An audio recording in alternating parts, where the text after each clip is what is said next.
Bismillahirrahmanirrahim. Assalamualaikum warahmatullahi wabarakatuh. Selamat pagi, semangat pagi, dan salam sejahtera untuk kita semua. Sebelumnya, saya ingin berterima kasih kepada Bapak Kepala Sekolah SMK Al-Ghazali Bogor yang telah memberikan izin kepada saya untuk bisa mengikuti PPL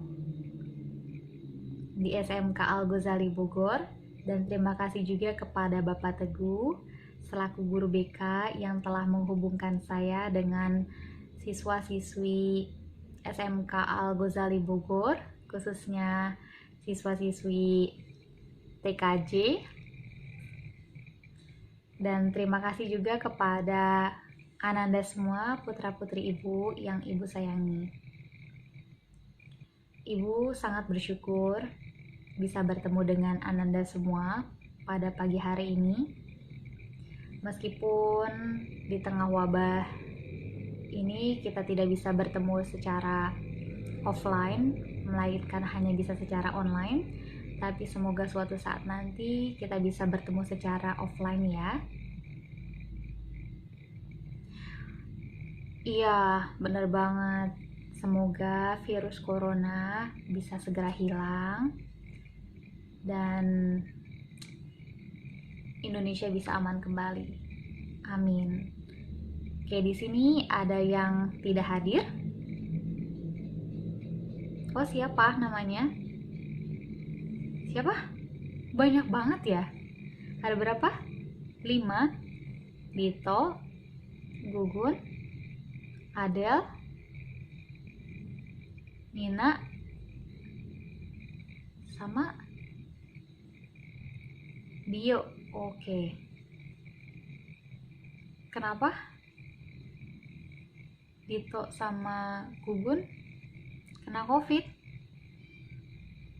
Oke. Sejak kapan mereka kena COVID?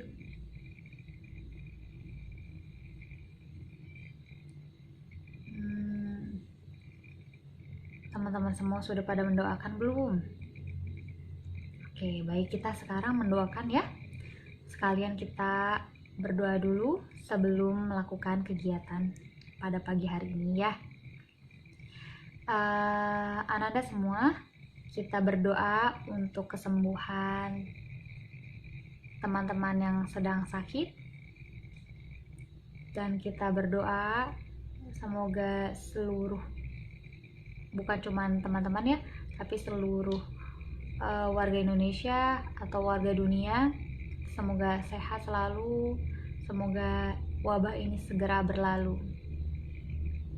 Dan kita mulai pagi hari ini dengan berdoa ya.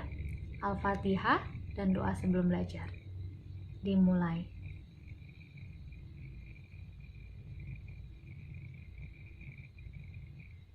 Terima kasih. Oke, baik teman-teman semua. Ya, ada pertanyaan kenapa? Iya, makanya saya akan memulai perkenalan ya. Baik. Ada kata pepatah bilang, tak kenal maka tak sayang maka tak saling mencintai, dan tak saling mencintai tak akan bisa saling menyayangi. Maka izinkan perkenalkan nama Ibu, izinkan Ibu untuk memperkenalkan diri Ibu. Perkenalkan, nama Ibu Salsabila Ulfa. Ibu berasal dari kota Seberang Bogor. Tahu gak dari mana? Seberang Bogor itu di mana? Seberang Bogor itu yaitu kota Jakarta. Padahal dibatasi dengan KRL doang ya. Oke, tidak apa-apa ya. Anggaplah jauh saja. Kota Jakarta dengan Bogor itu anggaplah jauh. Jadi Ibu bilang kota seberang Bogor, yaitu kota Jakarta. Nah, Ibu ini adalah seorang mahasiswi dari Universitas Indraprasta Jakarta. Yang lebih tepatnya Ibu sedang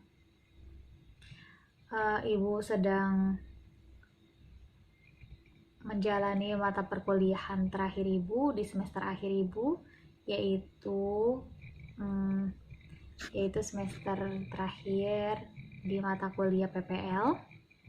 Makanya dari itu Ibu hari ini bisa bertemu dengan Ananda semua karena Ibu ingin melakukan praktek secara lapangan. Seperti itu. Pertanyaan bagus. Apakah PPL itu?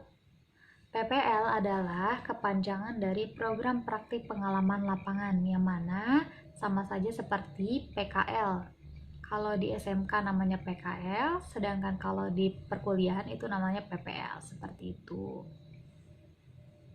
Ya, benar banget. Kalau PPL itu hanya untuk mahasiswa, sedangkan kalau PKL itu untuk anak-anak SMK, seperti itu. Kalau SMA tidak ada tentunya. Betul. Iya, kalau SMA karena dia masuknya IPS dan IPA sehingga tidak ada ya. Adanya untuk SMK seperti itu untuk PKL, tapi ya kalau PPL hanya untuk mahasiswa. Pertanyaan bagus juga. Kalau dulu itu namanya KKN. Ya, KKN juga itu kuliah kerja nyata sama dengan PPL. Tapi kalau di Unindra ini bukan KKN melainkan PPL seperti itu. Baik, ada pertanyaan lagi? Oke, karena tidak ada, Ibu lanjutkan ya. Ibu akan bertanya kepada kalian semua. Ada yang tahu tentang apa sih layanan informasi itu?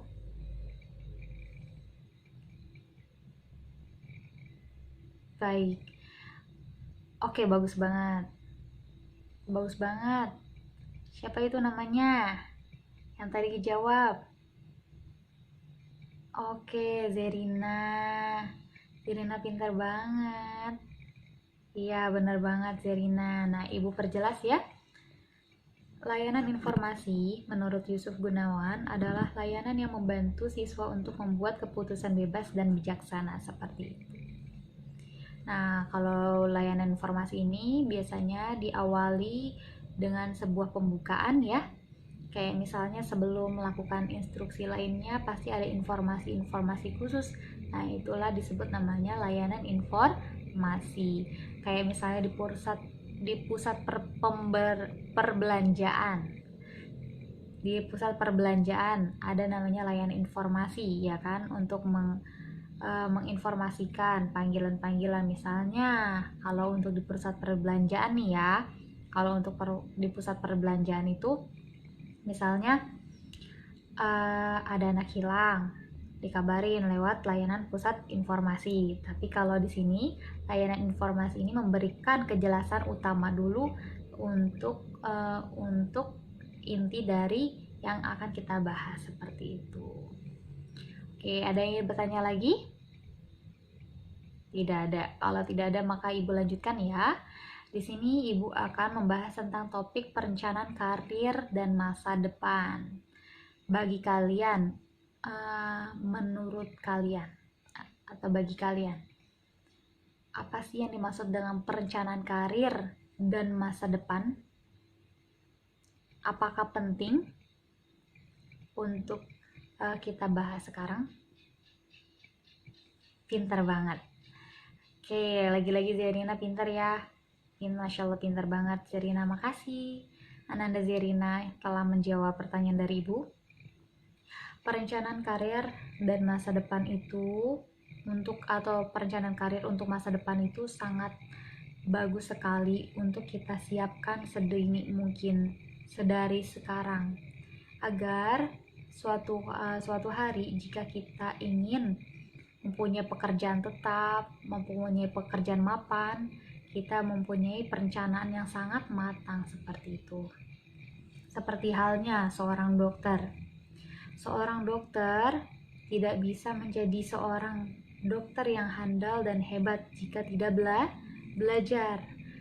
Proses belajarnya dokter untuk bisa menjadi seorang dokter itu sudah direncanakan dari sejak ia SMA seperti itu. Apalagi misalnya dokter itu sudah suka sama pelajaran yang berbau dengan IPA itu dari SMP. Nah, itu sangat memudahkan sekali untuk bisa menentukan karir yang ingin dituju. Sedangkan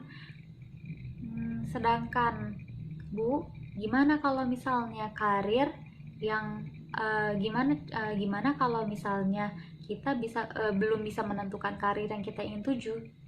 Pertanyaan bagus banget ya. Kalau kita belum bisa menentukan karir yang ingin kita tuju, biasanya ada namanya sistem dari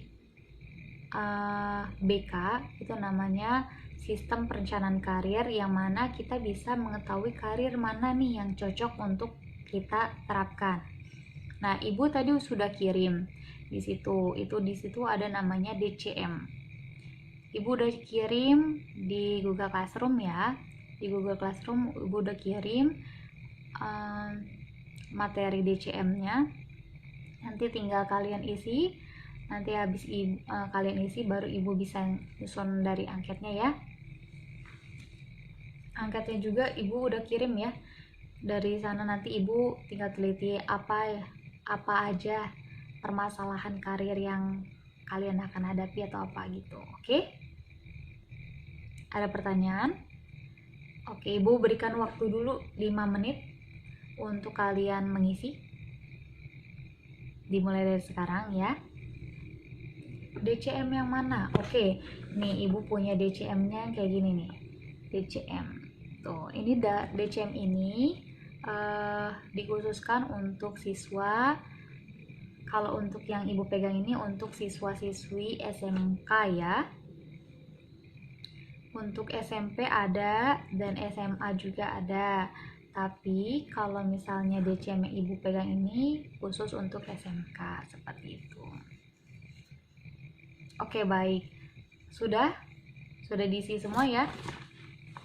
Oke, bisa serahkan ke Ibu. Oke, Ibu lihat dulu sebentar.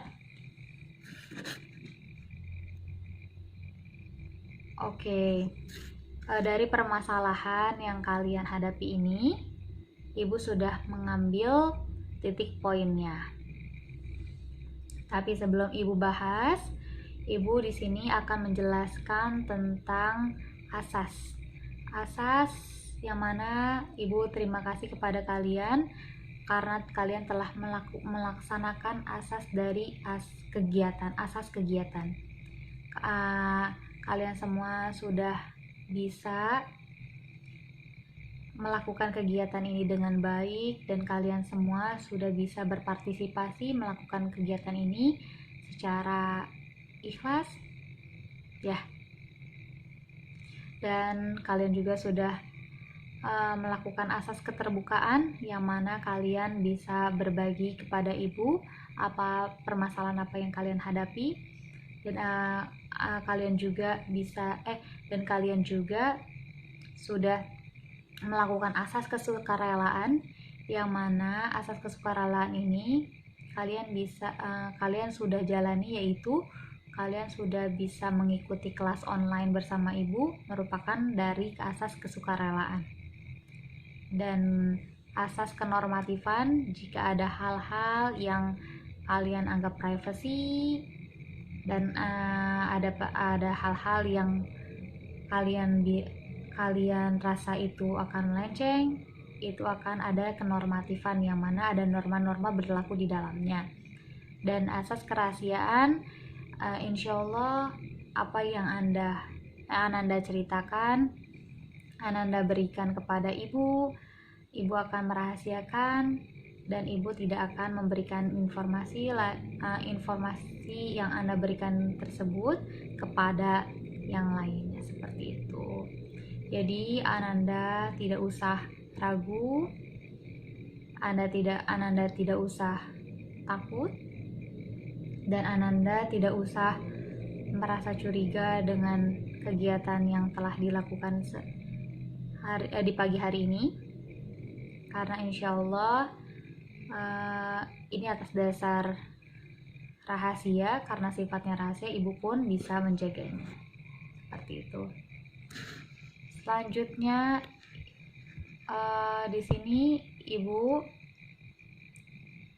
akan memberikan aturan dan tata cara kegiatan layanan informasi yang diberikan tadi, yaitu untuk bisa melakukannya dengan tertib ya, tidak boleh terburu-buru dan tidak boleh tergesa-gesa. Oke? Bisa Anda pahami semua? Baik, terima kasih. Baik.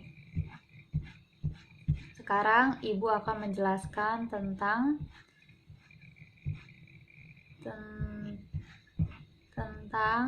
perencanaan karir masa depan.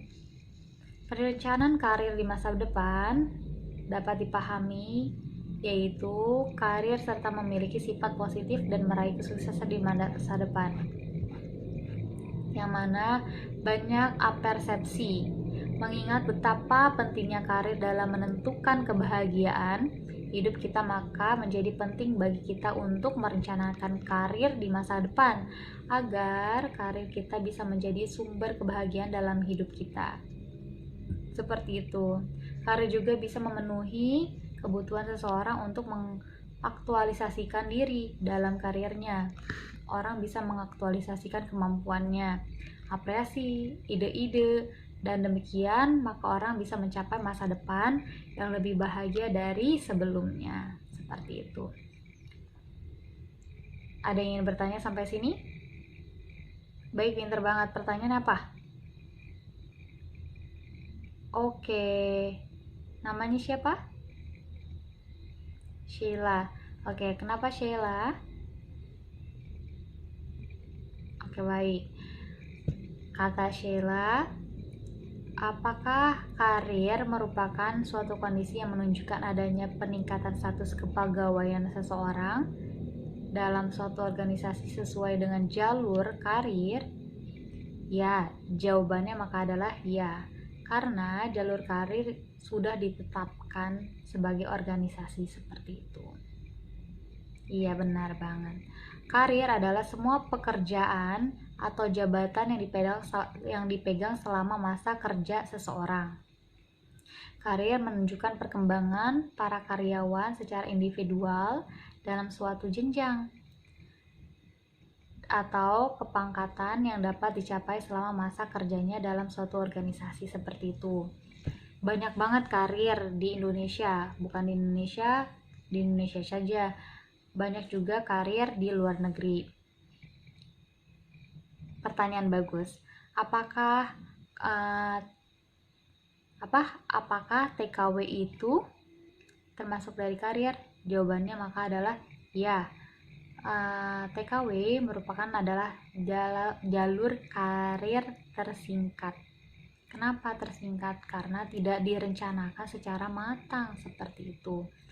Perencanaan karir yang dilakukan secara matang akan bisa memberikan kebahagiaan dan kesejahteraan kepada orang yang sudah merencanakan sejak dahulu, yang sudah sangat matang seperti itu.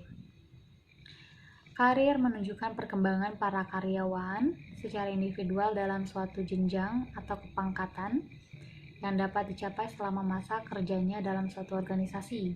Karir juga merupakan suatu arahan umum yang dipilih oleh seseorang untuk mengejar keseluruhan kehidupannya. Seperti itu. Nah, ada 3 pengertian karir yang berbeda nih.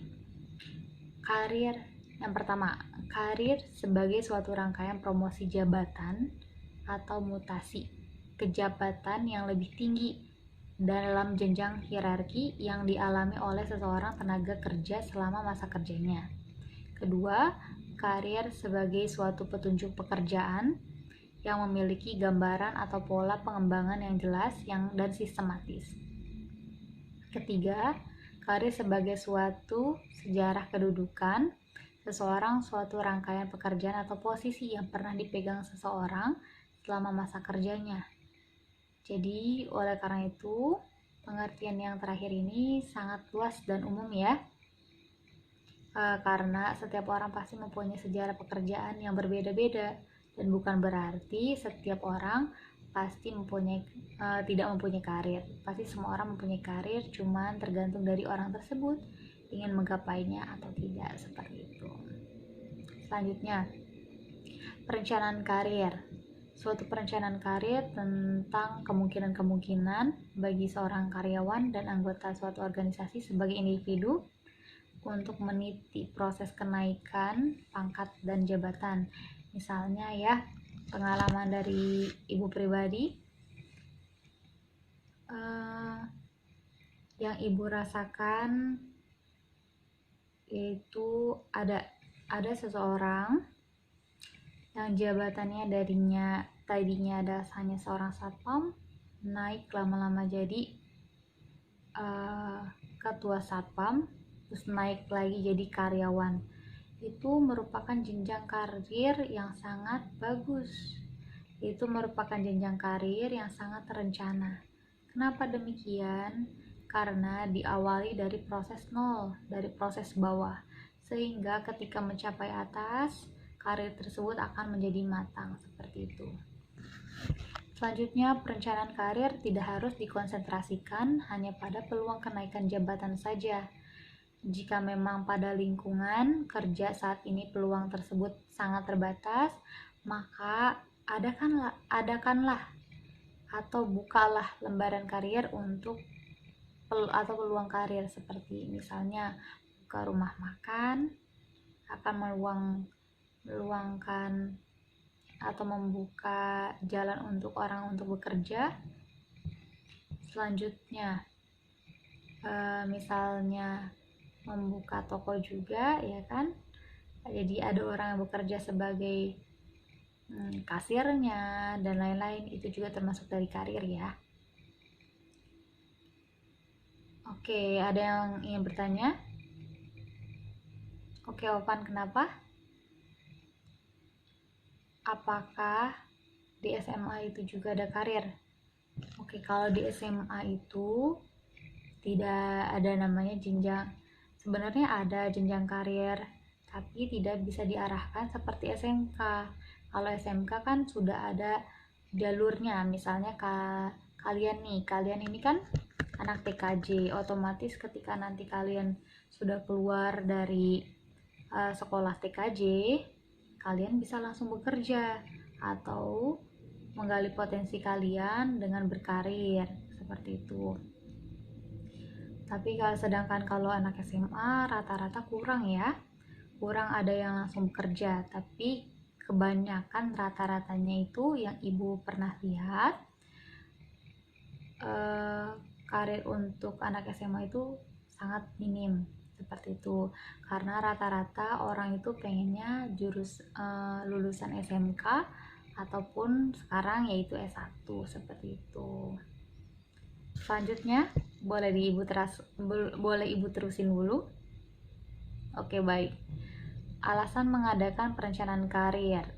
Baik, alasan perencanaan karir merupakan fungsi kepegawaian yang relatif baru dan program-program masih sangat jarang, kecuali dalam organisasi yang besar dan maju. Akan tetapi karir dilibatkan organisasi dalam perencanaan karir makin bertambah. Banyak calon pegawai, khususnya calon-calon yang berpendidikan tinggi, menginginkan suatu karir bukan hanya satu jabatan aja, melainkan banyak. Contohnya nih, kalau dari artis ya, kita ambil Raffi Ahmad. Katanya gini, Raffi Ahmad punya moto nih, bagus. Ibu juga menjalankannya.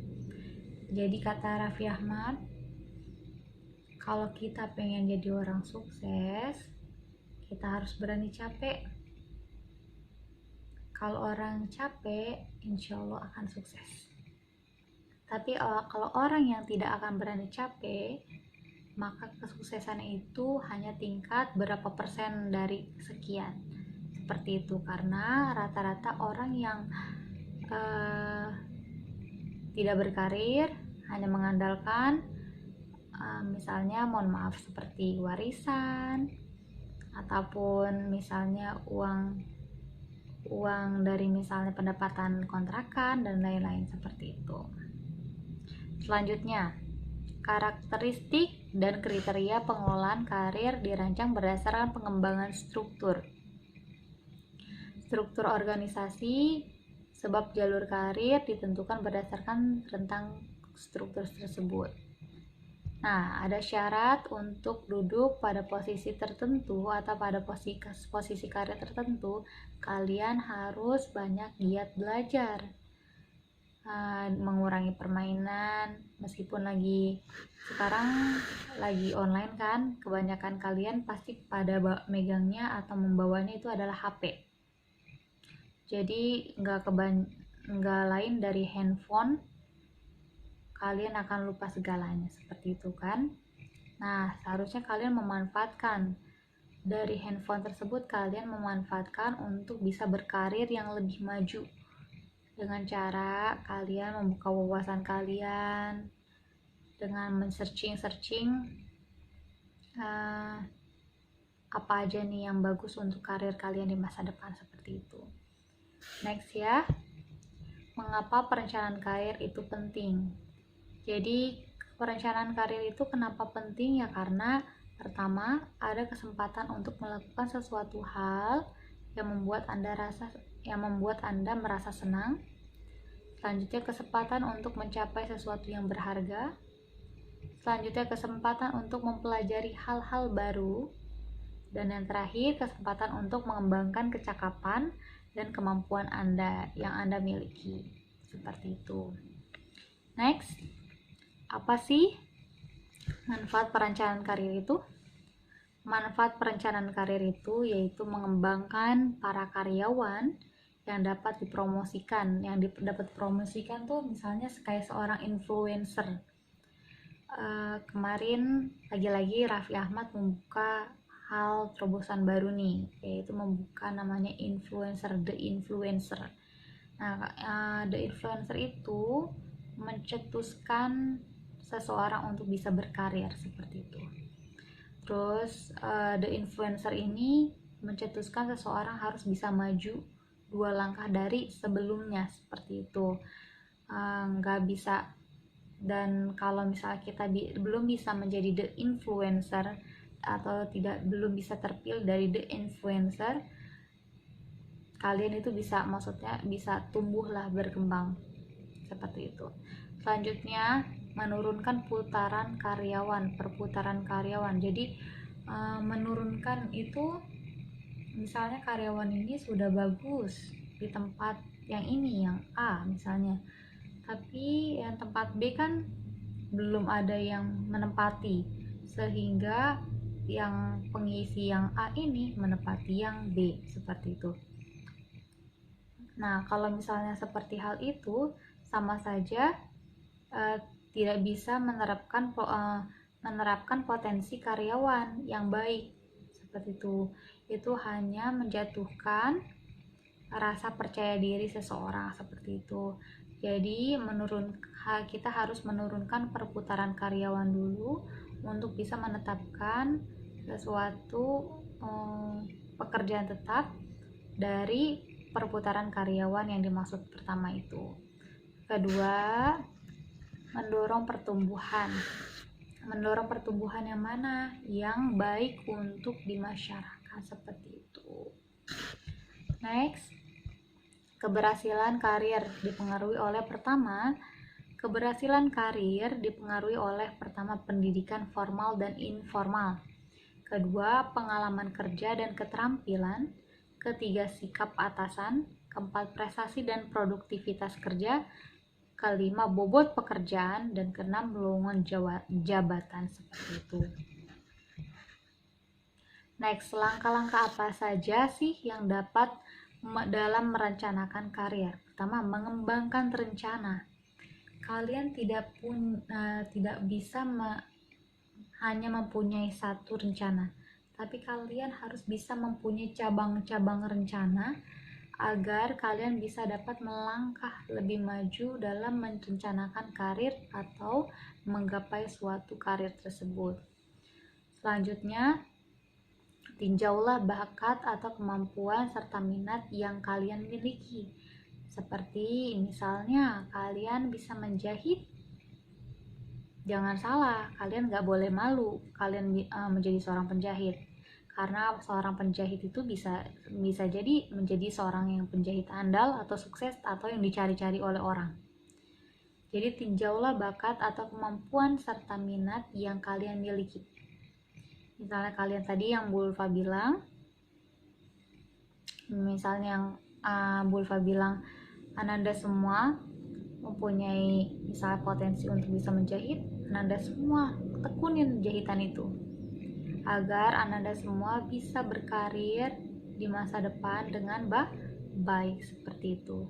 Selanjutnya, cobalah mencari tahu tentang jenis-jenis karir atau pekerjaan yang mendekati dengan diri kita. Misalnya seperti Bulfa ada di ruang lingkup guru.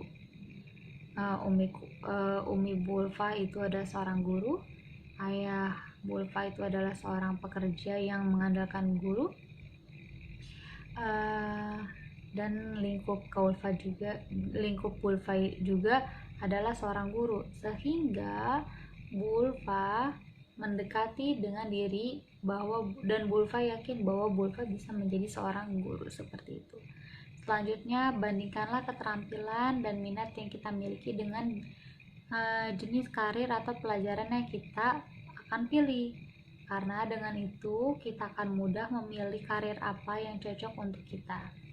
Baik, tadi DCM-nya, dengan hasil DCM yang tadi ini, Bulfa telah menentukan bahwa kalian ini perlu banget adalah merencanakan karir dengan matang. Perencanaan karir dengan matang, karena perencanaan karir dengan matang ini membuat kalian bisa merencanakan masa depan apa sih yang cocok untuk kalian lakoni atau lakuin kayak gitu.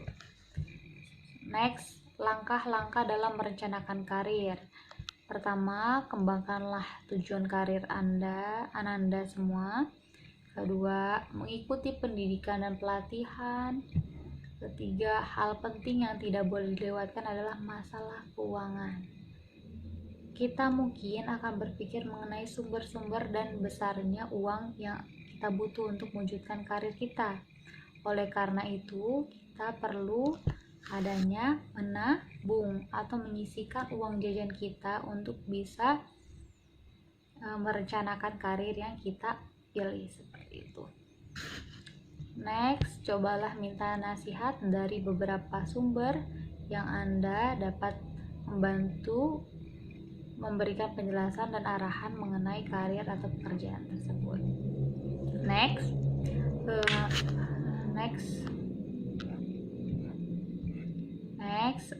semoga dari karir yang tadi Bu Ulfa ceritakan dan Ananda dapat bisa menentukan jenjang karir Ananda yang seperti apa.